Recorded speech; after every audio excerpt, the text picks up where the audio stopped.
Hello everyone. So today we are going to discuss about Wildlife Protection Amendment Bill 2022, वन्यजीव संरक्षण कायदा, कि जो लास्ट कुछ दिनों से बहुत ही चर्चा का विषय रहा है, जो कि रिसेंटली राज्यसभा में बाय वॉइस वोट भी पास हुआ है, बट कई बहुत सारे अहम मुद्दे हैं कि जो आज भी डिस्कस होना बाकी है, तो उस बारे में भी हम चर्चा करेंगे, जिसको अपोज भी हुआ था कुछ मिनिस्टर्स के द्वारा, वो भी हम इसमें डिस्कस करेंगे।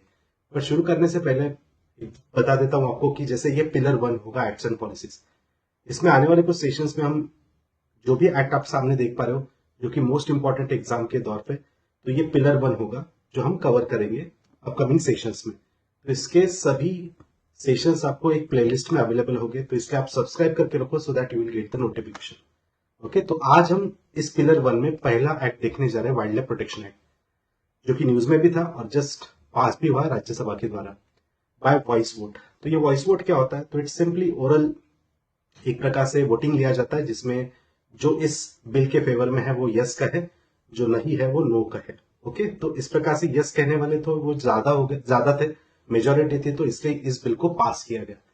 बट सभी डेफिनेटली इसको एग्री नहीं कर रहे थे, जैसे कि कांग्रेस के जो x environment minister Jairam Ramesh, इन्होंने सीधा कह दिया कि can't support the bill in present form. Even जो आप के सदस्य संजय सिंह, इन्होंने भी कह दिया कि हम भी इस बिल को पास नहीं करेंगे, कि उन्होंने कुछ मुद्दे इसमें मेंशन किए जो हम इनके कोल इंडिया से डायरेक्ट कोयला खरीदना चाहता है। आपने कह दिया, एक फरमान जारी कर दिया कि आप विदेशों से कोयला आयात कीजिए। पंजाब का कोटा है, उसके लिए इसी पे प्लीज। इसलिए कल ये भी दलील दी गई सरकार की तरफ से कि ये बिल इसलिए आवश्यक है कि बहुत सारे अंतरराष्ट्रीय ट्रीटी हमने किया है, जिसके पालन के लिए ये बिल लाना आवश्यक है। मान्यवर, बहुत सारे बिल इंटरनेशनल ट्रीटी। तो देखो, इन्होंने भी यही मुद्दा रखा है कि जो इंटरनेशनल ट्रीटीज हमने किए हैं, जैसे कि अभी आप साइट्स यहाँ पे देख पा रहे हो कि साइट्स में जो अंडर ट्रीटीज आती है, which seeks to give effect to India's obligation under the convention on international trade of endangered species of flora and fauna. मतलब इस साइट्स एक लीगली बाइंडिंग है कि जिसमें इंडिया में उसके रिलेटेड, उसको फॉलो करने के रिलेटेड कुछ एक्ट्स होने चाहिए। तो उसको सामने रखते हुए हम ऐसे कुछ बिल में चीजें कर रहे हैं, जैसे हम देख रहे हैं ना यहाँ पे कि किसको खुश करना चाहते हो, तो बेसिकली साइट्स को, तो साइट्स के लिए हम ये सब कर रहे हैं। अपार्ट फ्रॉम दिस, और एक मुद्दा इन्होंने बहुत अच्छे तरीके से होता है, वन्य जीव चीता का के बाद संरक्षण आवश्यक है और कीजिए, इस संशोधन बिल के माध्यम से भी कीजिए, कोई दिक्कत नहीं। प्यारों को छीनना, मैं समझता हूं कि ये बिल्कुल गलत है। और अगर आप चीता लेकर आए हैं मान्यवर, तो उस चीता को खिला क्या रहे हैं? ऐसा तो नहीं है कि चीता को संरक्षित करने के लिए। देखो, चीता के बारे में भी इन्होंने एक वर्ड कहा, सेम एक और चीज यहाँ पे मनोज झा इन्होंने कही, कि जो थी चीता के बारे में ही। ओके, कि इन्होंने सेम एक मुद्दा उठाया, चीतामय। अब चीतामय देश में हम भूल गए कि सहरिया ट्राइबल्स के साथ क्या हुआ। बगचा गांव के सहरिया ट्राइबल्स को डिस्प्लेस किया गया। तो देखिए, मैं जानवर एनिमल विरोधी नहीं, हो भी नहीं सकता, बहुत ट्रेनिंग मिली है, लेकिन सर ईश्वर न करे कभी ऐसी विधा हो, हमें चुनना पड़े कि जिंदा इंसान उनके सरोकारों से विमुख जा कितना दूर तक हम जा सकते हैं। तो देखो, इन्होंने भी यही मुद्दा उठाया कि जो चीता इंट्रोडक्शन हमने लास्ट मंथ किया था 15 सितंबर को, तो इससे क्या हुआ कि वहां के लोगों को डिस्प्लेस करना पड़ा। तो आदिवासी के बारे में इस बिल में कुछ ज्यादा सोचा नहीं गया था, उनके डिस्प्लेसमेंट के बारे में, तो वो हमें सोचना चाहिए। अगर कुछ हम एनिमल इंट्रोडक्शन करता है, चलो अच्छी बात है, बट इससे किसी ट्राइबल को डिस्प्लेस होने की जरूरत नहीं पड़नी चाहिए। जैसे हमने लास्ट मंथ देखा है कि नामीबिया से हमने कुछ कोनोपालपुर रीजन में खुद प्राइम मिनिस्टर इन्होंने इसका इनॉग्रेशन किया था, या फिर एक प्रकार से हम देख पा रहे कि चीता इंट्रोडक्शन किया था, तो वो था यहाँ पे देखो एमपी के वेस्ट में पालमपुर कोनो वाइल्ड लाइफ सेंचुरी आती है बुंदेलखंड के वेस्ट में, तो यहाँ पे हमने इंट्रोडक्शन किया। सेम लायन के लिए भी इसके पहले यहाँ पे ट्राई किया गया था, राइट। तो और कुछ यहाँ पे मुद्दे निकल के आते हैं कि जैसे यहाँ पे पावर रिलेटेड, जैसे हमने देखा कि साइट्स का एक विरोध हुआ है, या साइट्स के रिलेटेड वहां पे ज्यादा सोचा गया, डिस्प्लेसमेंट के बारे में एक मुद्दा रखा गया। अब तीसरा मुद्दा आता है कि हम state board of wild life जो होता है, तो उसको कुछ कमजोर कर रहे हैं, मोर पावर देते जा रही है। जयराम रमेश इन्होंने कहा, और भी कई मुद्दे उन्होंने रखे कि जैसे हम इस कमेटी में, जो कमेटी यहाँ पे हम न्यूली एस्टैब्लिश करने जा रहे हैं एक्ट में, तो वहां पे सीएम हेड हो गए और बाकी कुछ ब्यूरोक्रेट मेंबर हो गए। जिसमें इतने नहीं होने चाहिए। बेसिकली ये कहना क्या चाहते हैं, तो वो बोल रहे हैं कि आप इसको स्वतंत्र बनाए रखो। ओके, मतलब इसमें ज्यादा पॉलिटिकल इन्फ्लुएंस नहीं होना चाहिए, या फिर ज्यादा जो ब्यूरोक्रेट्स हो गए तो वो भी नहीं होने चाहिए। तो यहाँ पे एक्सपर्टीज होनी चाहिए, जैसे बॉटनिस्ट होता है डिफरेंट, है ना, साइंटिस्ट होते हैं, तो वो यहाँ पे होने चाहिए। ऐसी एक कमेटी हमें एस्टैब्लिश करनी है। तो इस पे इन्होंने रिप्लाई ऐसा दिया है यहाँ पे हमारे जो एनवायरमेंट मिनिस्टर इन्होंने, कि लोकतंत्र पे आपको विश्वास नहीं है कि जैसे सीएम ये तो हमने ही चुन के दिया है, तो लोकतंत्र ये इंपॉर्टेंट हो जाता है अगर ये कुछ ऐसे कमेटी में हेड कर रहे हैं। So that is good thing. Okay, so ये दोनों तरफ से ऐसे कुछ पिक्चर यहाँ पे चल रहा था। तो फाइनली ये सब चीजें बैकग्राउंड में हम देख रहे कि राज्यसभा में हुई थी, but finally the bill is passed. तो बेसिकली आप समझ लेते हैं कि वाइल्ड लाइफ प्रोटेक्शन एक्ट 1972 क्या है डिटेल में। तो इंडिया में 1887 में, मतलब ब्रिटिश टाइम से, ऐसा एक wild life bird protection act था सबसे पहले अगर कोई एक्ट देखेंगे। उसके बाद 1912 में एक सेकंड लॉ हुआ था, wild birds and animal protection, जिसमें अमेंडमेंट हुए कुछ 1935 में। उसके बाद हम देख पा रहे हैं कि 1960s में भी कुछ एक्ट होता है, बट द मोस्ट इंपॉर्टेंट, जब हम आफ्टर इंडिपेंडेंस कोई एक्ट करने जाते हैं, सेंटर का कंट्रोल बढ़ाने जाता है, बट तब तो हमें समझ में आया कि फॉरेस्ट ये तो स्टेट सब्जेक्ट है, तो ज्यादा हम यहाँ पे कुछ एक्ट नहीं कर पा रहे या टाइगर प्रोजेक्ट नहीं बना पा रहे। ये सब इंदिरा गांधी इन्होंने थोड़ा सा ऑब्जर्व किया। फिर जब हम देखते हैं कि 42nd अमेंडमेंट जो मिनी कॉन्स्टिट्यूशन जिसको हम कहते हैं, तो उसमें हमने फिर एनवायरमेंट रिलेटेड प्रोविजंस डाले। ओरिजिनली कॉन्स्टिट्यूशन में कोई एनवायरमेंट रिलेटेड प्रोविजंस नहीं थे, बट हमने 48A हो या फिर 51A आर्टिकल इसमें ऐड किया, चाहे फंडामेंटल ड्यूटीज हो या फिर डीपीएसपी में होगा। उसी के साथ हमने वाइल्ड लाइफ प्रोटेक्शन एक्ट 1972 इस टाइम पे ही बनाया था, तो जिसमें कुछ हम आगे देखेंगे, इसमें प्रोहिबिटिंग एक्सेट्रा वो सब चीजें थी। But the most important wild life protection act में हमने अभी तक अगर देखा है तो वो है उसके 6 स्केड्यूल्स। जैसे शेड्यूल 1 में क्या है, high degree of protection to the animals and harshest penalties इसमें अवेलेबल होगी अगर वायलेशन अगर होता है, जैसे आप देख पा रहे हो, नॉट अबाउट द लॉ। जैसे सलमान खान के केस में भी हमने देखा था कि डिफरेंट जो भी इश्यूज यहाँ पे केसेस चल रहे थे, तो उनको भी यहाँ पे उतना ही लायबल रखा गया या पनिशमेंट दी गई। तो बेसिकली शेड्यूल 1 में हाई डिग्री ऑफ प्रोटेक्शन होगा, ऐसे एनिमल्स यहाँ पे दिखेगा आपको, except under the threat to the human life और in case of the disease beyond the recovery. तो तभी इसमें एक्सेप्शन हो गया। एक्सेप्शन की हम आगे बात करते हैं, पहले समझ लेते हैं कि शेड्यूल 1 हो या 2 हो, तो 2 में भी हाई डिग्री ऑफ प्रोटेक्शन होगा and prohibition on that trade होगा। शेड्यूल 3 एंड 4 में अगर हम देखते हैं तो पेनल्टी एंड वायलेशन कायम रहेगा, बस थोड़ा सा लेस डिग्री ऑफ प्रोटेक्शन होता है। बट 1 to 4 अगर आप देखते हो तो एनिमल्स ही है, और जिसमें कुछ सर्टेन लेवल ऑफ डिग्रीज तक आपको यहाँ पे पनिशमेंट्स मिलेंगे। शेड्यूल 5 जो आता है वो वर्मिन है। ये इसलिए मैं सब कुछ बता रहा हूं बिकॉज अब न्यू एक्ट में शेड्यूल्स चेंज हो चुके हैं, तो इसलिए पहले हम कुछ पहले एक्ट को हम समझ लेते हैं कि शेड्यूल 5 जो था तो वो क्या है, तो वो था vermin. Okay, so that is vermin means ऐसे एनिमल्स की जिनको हम मार सकते हैं, और इसका भी इस राज्यसभा में इसका भी चर्चा का विषय रहा है, और आगे भी हम वर्मिन को डिस्कस करेंगे। और स्टेट एंड सेंटर में हमेशा वाद विवाद हुए हैं वर्मिन्स को लेके, कि जो डिसीज कैरी कर सकते हैं या आपके प्लांट्स को डिस्ट्रॉय कर सकते हैं, जैसे कॉमन क्रॉप होगा, फ्रूट बैट होगा, रैट्स हो गए, माइस होगी, जिसको हम मार सकते हैं अगर इस शेड्यूल में, अगर इस शेड्यूल 5 में अगर कोई एनिमल होता है। तो पहले अब वर्मिन डिक्लेयर करने का अधिकार बिफोर 1991 वो किसके पास था, स्टेट के पास था। बट प्रॉब्लम क्या हुआ कि स्टेट किसी भी एनिमल को अगर वर्मिन डिक्लेयर करने लगे तो फिर वो तो एनिमल्स खत्म हो जाएंगे, या इलेक्शन का भी मुद्दा बन सकता है कि बहुत ज्यादा एग्रीकल्चर वोटर जो है, तो एक प्रकार से वो डिमांड कर रहे हैं कि चलो एलिफेंट को कर दो, तो एलिफेंट तो खत्म हो जाएंगे। तो इसलिए सेंटर खुद के कंट्रोल के अंडर इसको लेके आना चाहता था, इसलिए 1991 के आफ्टर हमने इस वर्मिन को स्टेट सेंटर के अंडर लेके आते। तो अब ये सेंटर डिक्लेयर करेगा कि किसको वर्मिन डिक्लेयर करना है।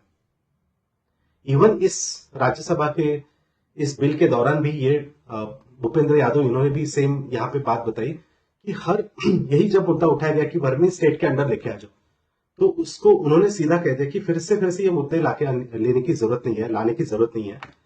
तो आप जहां पे भी प्रॉब्लम है तो वहां पे आप एज अ वर्मिन उसको डिक्लेयर कर सकते हो in the particular region, entire state में करने की कोई जरूरत नहीं है। ठीक है, तो अभी के लिए तो यही कायम है कि वर्मिन सेंटर के अंडर ही होगा। और अगर इन केस अंडर सेक्शन 11 आता है कुछ वाइल्ड लाइफ प्रोटेक्शन एक्ट का, कि अगर कोई चीफ वाइल्ड लाइफ वार्डन को लगता है कि यहां पे कोई animals dangerous to human life है, तो वो वहां पे परमिशन दे सकता है उसको मारने की। ओके, तो आप पढ़ लो इसको। Chief wild life warden of the state can allow the killing of an animal irrespective of its status, मतलब चाहे वो कोई भी स्टेटस में हो in the schedule, it becomes dangerous to human life. तो कौन देगा परमिशन, है ना। तो यहाँ पे आपने देखा है कि कांतारा मूवी में भी आपने देखा होगा कि यहाँ पे परमिशन कौन दे रहा है, chief wild life warden. Okay, चाहे वो कोई भी एनिमल हो। ओके, बट इसके अलावा कोई स्टेट यहाँ पे डिक्लेयर कर सकता है, मतलब सेंटर कोई स्टेट में डिक्लेयर कर सकता है, जैसे अभी नीलगाय है, were declared as vermin across 20 districts of the Bihar for a year in 2015। कहां पे मंकी, जैसे शिमला में मंकी को कर दिया है। एंड इवन कुछ लास्ट 5 से 10 सालों से यहां पे केरला भी रिक्वेस्ट कर रहा है कि जो वाइल्ड बोर है तो इसको आप अलाउ कर दो। जैसे आपने ये मूवी में भी देखा होगा कि वो वाइल्ड बोर को मारने जाता है, बट वहां पे वाइल्ड लाइफ वार्डन्स बोलते हैं कि इसको अलाउ नहीं मारना। तो बेसिकली क्या है कि इसको भी मारने की परमिशन वहां पे है या नहीं है, वो डिपेंड करता है चीफ वाइल्ड लाइफ वार्डन पे। और एंटायर स्टेट में अगर करना है वो तो सेंटर ही कर सकता है। तो नाउ डिस्कस करते हैं अबाउट द शेड्यूल 6। तो शेड्यूल 6 क्या है, it's about the provide for regulation in cultivation of a specified plant. कि अगर कोई प्लांट्स का पोजीशन करना है, पोजीशन रखना है, या उसका सेल करना है, या उसका ट्रांसपोर्टेशन करना है, तो वो कंप्लीटली बाकियों के लिए बैन होगा। बट अदरवाइज मतलब परमिशन, विदाउट परमिशन आप ये कर नहीं सकते हो, इसको प्रायर परमिशन चाहिए ऑफ कॉम्पिटेंट अथॉरिटी, अदरवाइज उसके अलावा इसको अलाउ नहीं किया जाएगा। तो ऐसे कुछ प्लांट्स हैं, यहाँ पे कुछ एग्जांपल के तौर पे मैंने नीचे दिए हैं, आप बाद में इसको पढ़ सकते हैं। अब ये जो हमने टोटल स्केड्यूल्स देखे हैं, शेड्यूल 1 to 6, ये प्रीवियस एक्ट में जैसे थे वैसे हमने देखा, बट अब इसमें बदलाव हो चुका है, राइट। अब न्यू बिल के अकॉर्डिंगली अब हम यहाँ पे टोटल 4 ही शेड्यूल देख पाएंगे। जो पहले कितने थे, टोटल 6 थे, now there are only 4 schedule. तो पहला और दूसरा लगभग सेम है। Animal species that will enjoy the highest level of protection and animal species that will subject to the lesser degree of protection. हमने ये पहले भी 1 और 2 एंड 3 एंड 4 में भी सेम देखा। तो अब समझ के चलो कि 1 एंड 4 एक इसमें क्लब हो चुके हैं। तीसरा जो आता है, जो पहले हम देख पा रहे थे कि 6 नंबर पे था, तो वो है प्रोटेक्ट प्लांट स्पीसीज। तो प्रोटेक्टेड प्लांट स्पीसीज जो है तो वो शेड्यूल 3 में लेके आ गए, और वर्मिन नाम से जो भी शेड्यूल था वो निकाल दिया गया। तो अब उसको अलग से मतलब डिक्लेयर करने की जरूरत नहीं, जब चाहे तब सेंटर उसको डिक्लेयर कर सकता है, या chief wild life warden particular region में डिक्लेयर कर सकता है, इसलिए इसको शेड्यूल में रखने की जरूरत नहीं है। ऐसा यहाँ पे देखा गया है। तो अब वो वर्मिन वाला शेड्यूल निकल जाता है। तो अब 4th शेड्यूल रहेगा about species listed in the appendices under the CITES. तो साइट्स का जो अपेंडाइसिस है वहां पे हम देख पा रहे जो शेड्यूल स्पीसीमन है, या उसमें जो स्पीसीज आते हैं साइट्स के इसमें, तो वो इसमें रहेंगे।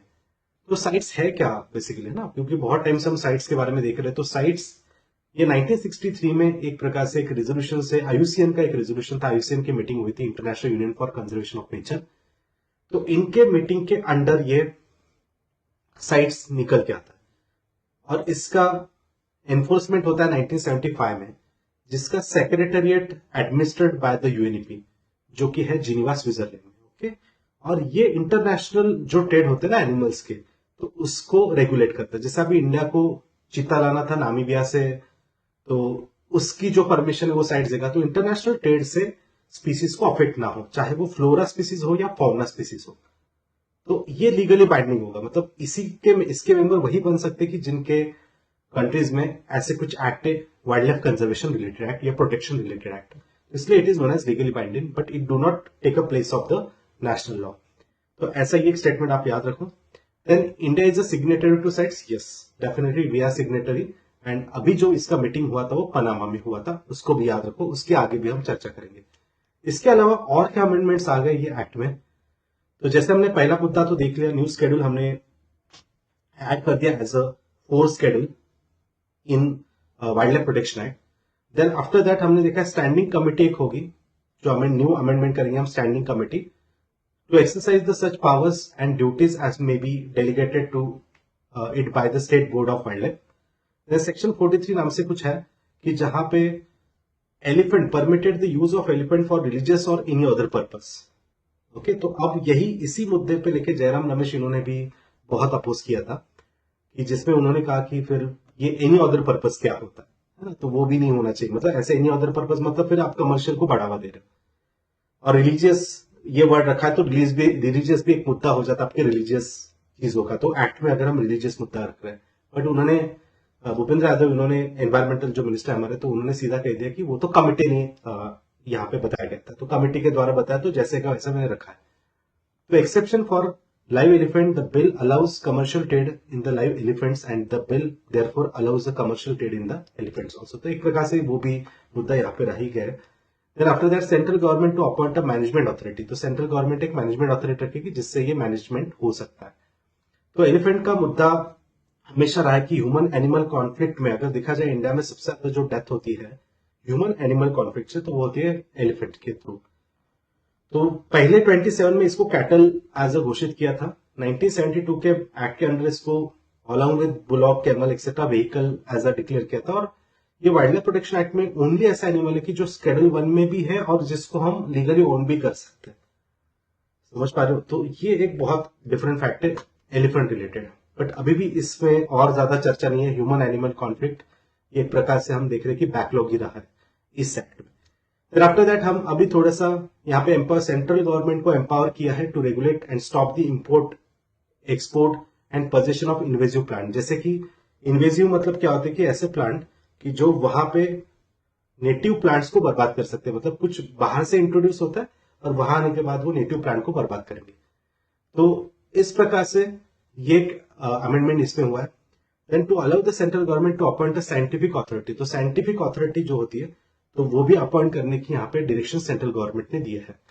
इसके बाद जो फाइन्स है, पेनाल्टीज है, तो वो इस एक्ट में बढ़ाए गए। जो पहले 25,000 तक थे जनरल वायलेशन के लिए, तो 1 लाख तक कर दिए। उसके बाद स्पेशल प्रोटेक्टेड एनिमल्स में अगर हम देखते हैं 10,000 थी पहले, तो 25,000 ऐसे कुछ कर दिया। मतलब शेड्यूल 1 और शेड्यूल 2 के अकॉर्डिंगली वो किया जाएगा। तो दैट इज 1 लाख एंड 25,000, ये आंकड़ा आप याद रख सकते हो। तो इसलिए अभी फाइन जो है वो ज्यादा रहेगा। इवन ग्रेजिंग के लिए, अभी ग्रेजिंग ग्राउंड्स के लिए भी कुछ अलाउ किया है कि देखो यहाँ पे कि improve the management of the protected areas and also permit the specific activities like grazing वगैरह, जो सराउंडिंग में एक्टिविटीज है वो अलाउ कर दो, लेजिटिमेट यूज उसका अलाउ कर दो। एंड जो हाउस होल्ड वाटर वगैरह, ड्रिंकिंग वाटर इसके आसपास जो भी छोटे मोटे लेक्स हो गए, नेशनल पार्क, सेंचुरीज के आसपास, तो उसको एक्सेस करने की परमिशन दे दो। तो ऐसा यहाँ पे मैनेजमेंट वगैरह एक्सेस किया है। उसके बाद प्रोटेक्शन ऑफ फॉरेस्ट लैंड्स भी फॉरेस्ट राइट एक्ट में भी थोड़ा सा इन्होंने मेंशन किया कि सो इक्वल यहाँ पे इनके बारे में भी सोचना जरूरी है। वो जस्ट नॉर्मली यहाँ पे मेंशन किया। Then after that state can declare areas adjacent to national park and sanctuary as a conservation reserve, तो नेशनल पार्क एंड सेंचुरी के सराउंडिंग में स्टेट डिक्लेयर कर सकता है। ये भी प्रोविजन इसमें ऐड कर दिया। देन फॉरेस्ट राइट एक्ट में थोड़ा सा एनहांसमेंट इन्होंने देखा है कि जो management plan must be prepared after due consultation with gram sabha concern. Okay, तो जो भी मैनेजमेंट प्लान होगे तो इसके रिलेटेड ग्राम सभा से कंसल्ट किया ही जाएगा। Then after that no doubt कि सेंटर के पास कुछ अधिकार ज्यादा गए हैं, जैसे कि prohibit the import and trade, possession of the proliferation of the invasive alien species होगी जो भी, तो इसका पोजेशन रखना वो सब सेंटर के पास रहेगा अभी। एंड कंजर्वेशन रिजर्व डिक्लेयर करना है, एक मैनेजमेंट अथॉरिटीज रखना है, तो ये सब एक प्रकार से सेंटर के ही हाथ में होगा। तो इसलिए इस एक्ट से सेंटर की पावर बढ़ चुकी है क्या? Yes, definitely. Then after that इन्होंने और एक अमेंडमेंट बिल में एक मेंशन किया है कि जो एनिमल्स को सीज किया जाता है, जो इलीगल ट्रेड के अंडर आए थे बट उनको पकड़ा गया है, मतलब ऐसे इलीगल जो ट्रेड कर रहे थे, और उनके पास जो एनिमल है उनको हमने यस लेके आ गए। तो ऐसे जो एनिमल्स है, सीज्ड एनिमल्स या उनके जो डिस्पोजल्स होता है, तो उनका हमें ध्यान रखना होगा। तो टेक केयर ऑफ द या better care of the yes this animals which are seized. Then after that enable and control over the invasive alien species. जैसे मैंने पहले ही बताया आपको कि इन्वेजिव एलियन स्पीसीज जो होते हैं, जो स्पीसीज वहां के नेटिव बायोडायवर्सिटी से नहीं बिलोंग करते, वो बाहर से आ जाते हैं। जैसे कांग्रेस ग्रास है, वो पहले वहां पे बिलोंग नहीं करती थी, बट बाहर से आके फिर इतनी बढ़ जाती है वो फार्म लैंड्स में कि उसको कंट्रोल करना मुश्किल हो जाता है। तो इसलिए फिर ऐसे अलाउ ही ना करो। वो अगर कहीं ट्रेड में आ जाता है तो उसको वहां पे ही रोक दो, so that it cannot destroy the local biodiversity. फिर आफ्टर दैट चैप्टर 5B नाम से एक ऐड हुआ है कि regulation of international trade in endangered species, constitution standing committees एक एस्टैब्लिश किए। तो इसलिए साइट्स थोड़ा सा बहुत ही अच्छे से न्यूज में है। तो याद रखना, इस बार इसका मीटिंग हुआ था पनामा में, COP19 जिसको कहेंगे हम, तो साइट्स का रिलेशन अच्छा याद रखो कि अब इसको न्यू स्केड्यूल में हमने स्केड्यूल 4 में ऐड कर दिया है. Okay, then now next is the what are the concerns associated with the bill. तो अभी तक देखो जो भी हमने डिस्कस किया कि एक तो साइट्स को हमने अलाउ किया 4 इसमें, नंबर 6 थे पहले स्केड्यूल्स के, तो अब 4 पे लेके आ गए, सेंटर के पावर बढ़ा दिए, वर्मिंग भी डिक्लेयर करना है नहीं करना है स्टिल वो सेंटर के पास रहेगा. तो अभी सब अहम मुद्दे हमने डिस्कस कर दिए. बट एक यहाँ पे कंसर्न अभी भी रहा है कि ह्यूमन वाइल्ड लाइफ कॉन्फ्लिक्ट, ये अभी तक एड्रेस नहीं हुआ. इस रिलेटेड ये कंसर्न है या फिर एलिगेशन हम बोल सकते हैं या फिर एक प्रकार से इसको क्रिटिसाइज किया जाता है कि अभी तक इन्होंने ह्यूमन एनिमल जो कॉन्फ्लिक्ट इको सेंसिटिव जोन के रूल्स है वो डिफाइन नहीं किया है. ये पहला मुद्दा. दूसरा है कि parliamentary standing committee and species listed in all 3 schedules of the bill is incomplete also. मतलब वो कंप्लीट लिस्ट नहीं है एनिमल्स के related. Then after that scientist, botanist, biologist are short number. जो मैंने बताया कि आपको जयराम रमेश उन्होंने भी बताया था वही मुद्दा कि जो साइंटिस्ट, बॉटनिस्ट, बायोलॉजिस्ट उनको शॉर्ट नंबर, मतलब उनको इतना इंक्लूजन नहीं किया हमने. जो एक्सपर्ट है इस चीजों में, तो उनको कई कमिटी में हमने उतना ज्यादा स्थान नहीं दिया है. तो वो एक यहाँ पे मुद्दा बना है. Right, so this is all about this wild life protection act amendment bill, जो उसमें चेंजेस हुए हैं. तो यस, वे फॉरवर्ड आप इसको स्टॉप करके बाद में पढ़ सकते हो, which is important for your means. And after that इस आज के पिलर 1 में हमने देखो wild life protection act 1972 complete cover किया है. इसी प्रकार से आने वाले कुछ सेशंस में हम अदर भी एक्ट कवर करते रहेंगे. जो प्लेलिस्ट में आपको एक्सेस मिल जाएगा, एक ही जगह पे पूरे आपके एक्ट्स हो जाएंगे, है ना. तो वहां पे आप एक्सेस कर सकते हो और इसलिए सब्सक्राइब करके रखो so that you will get notification. And even you can follow me on Unacademy, so जहां पे आपको अदर भी क्लासेस एक्सेस कर सकते हो. Right, so thank you all of you. So see you in the next session with the next act or next part of the pillar.